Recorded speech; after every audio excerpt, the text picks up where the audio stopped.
My husband may have cheated on me with my dead best friend and had an affair, baby. Posted by you/Throwron Gaslit. I don't even know where to start. The past 6 months have been an absolute train wreck, and it only seems to be getting worse. My 33F best friend since elementary school, who I'll call Alice, passed away in February from cancer. She had a 2-year-old daughter who went into the custody of her mom after she passed away, who I'll call Alexis.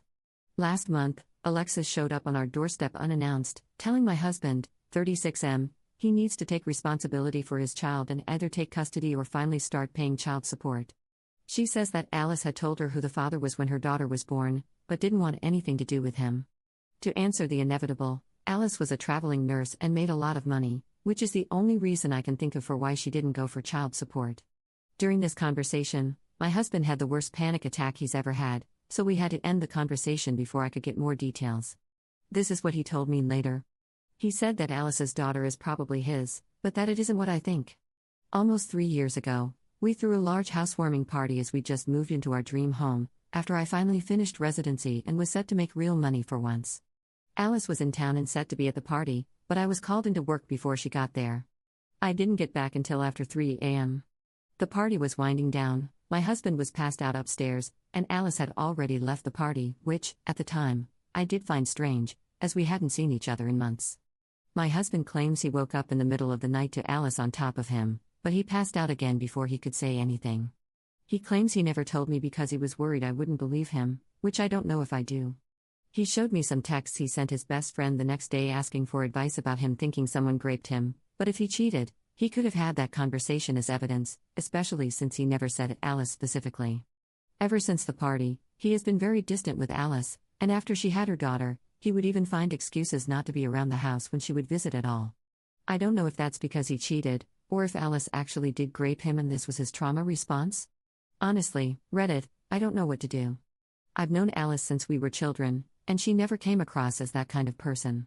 But I've also known my husband for over a decade, and he's not once ever given the inclination of a cheater. He's an attractive guy, and I've seen the looks he gets at the gym, and he's never even given more than a glance. What the hell should I do? How do I figure out what the truth is here when Alice isn't even around to defend herself?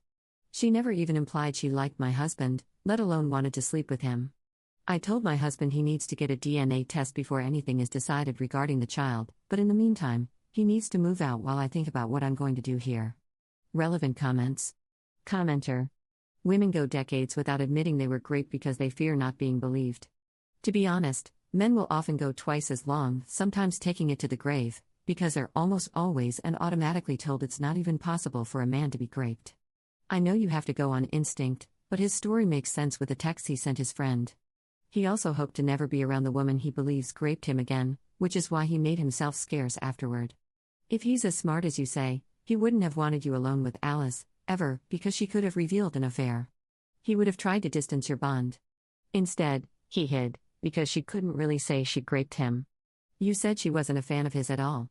She thought you could do better. So why wouldn't she spin it as him coming on to her? It's because she was the one in the wrong. Ops response. Thank you, you're absolutely right.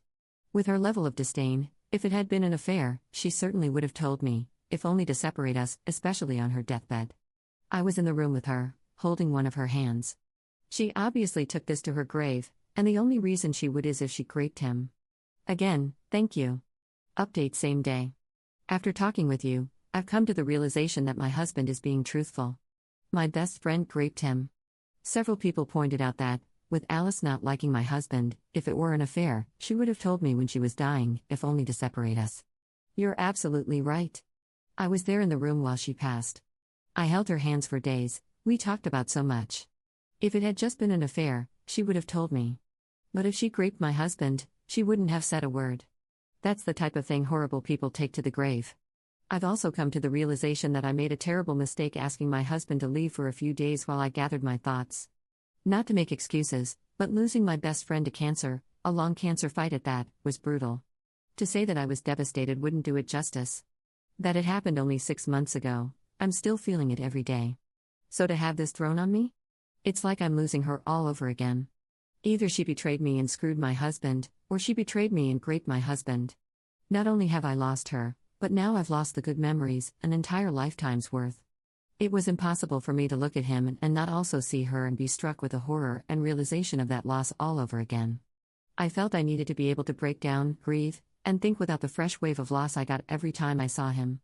It was wrong of me to ask him to leave, you're right, and as of a few minutes ago, I've righted this wrong. I called my husband, I apologized, told him I believe him, and begged him to come home. He'll be here in half an hour at most, and I'm going to support my husband the way I know he would have supported me. I've been an off and on Reddit user for several years, and sometimes the advice given on subreddits like these can be a bit hit or miss. But today, you guys did good. You've helped me realize not only that I was wrong and being stupid at that, but that I was hurting the person who needed me the most. I was selfish. I have no idea what we're going to do as far as the potential daughter is concerned, but I can assure you we'll deal with it together. It's going to take a lot of time, and probably a lot of therapy, to grieve this new loss. I feel numb now, as though I'll never cry again. My best friend raped my husband, which means she was no friend of mine. She flaunted it, coming to my house, sitting with me, and gabbing.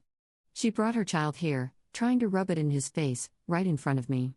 She tortured the man I love, and I was an unknowing party to it. I feel sick to my stomach over how many times she came over just to hold it over him.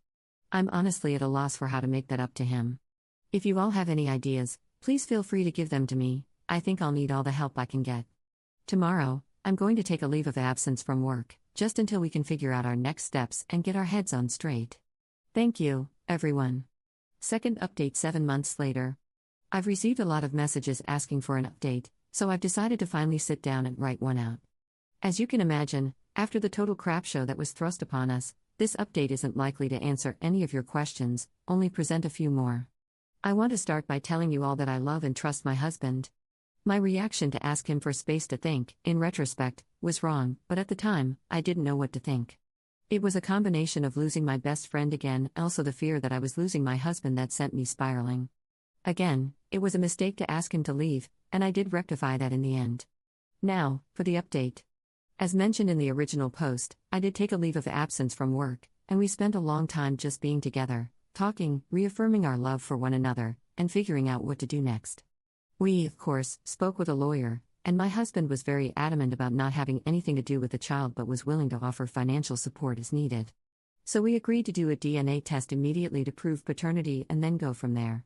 Didn't know you could buy tests on Amazon, but with only a few weeks of processing, it was the easiest path forward since Alexis lives hours away.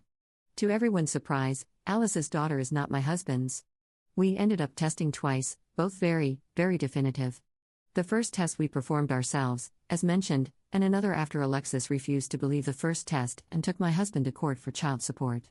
For a single second, this whole thing made me second guess if my husband was raped, that this could have been her way of forcing my husband to admit to an affair. But after talking with Alexis, I don't think that was the plan. Alexis says that Alice told her my husband was the father under strict confidence, demanding that she never, ever tell me or my husband. We were only ever to be told if Alexis died before Alice's daughter was old enough to take care of herself, so that she wouldn't end up in foster care. The only reason Alexis came to us then, instead of keeping that secret, is because Alice's life insurance wasn't being released yet, and she was out of options. She also felt I should know my husband and her daughter had had an affair.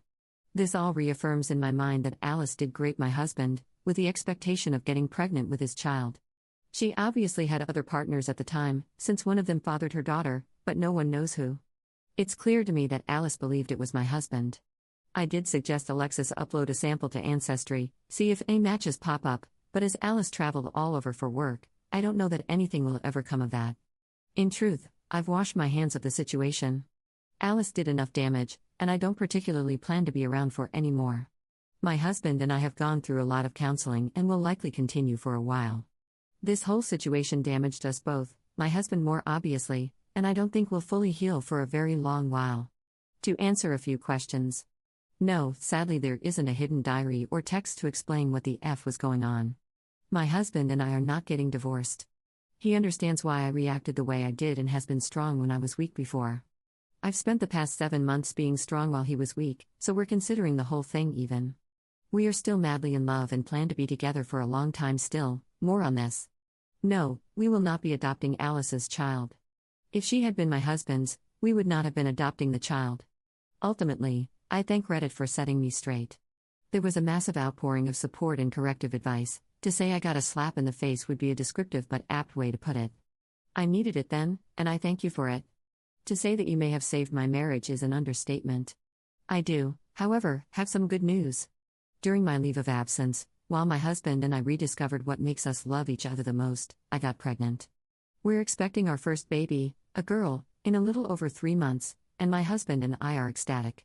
And no, we will not be naming her after my dead ex-best friend. Relevant comments. Commenter. I'm willing to bet she was jealous of your life and, for a minute, wanted to know what it felt like to be you.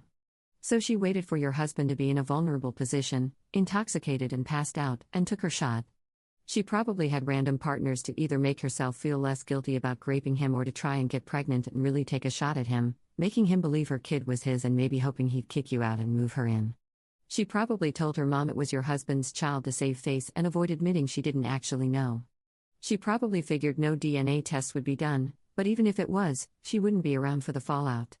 She truly was a crappy human being. I'm so happy for you both that it's not his child.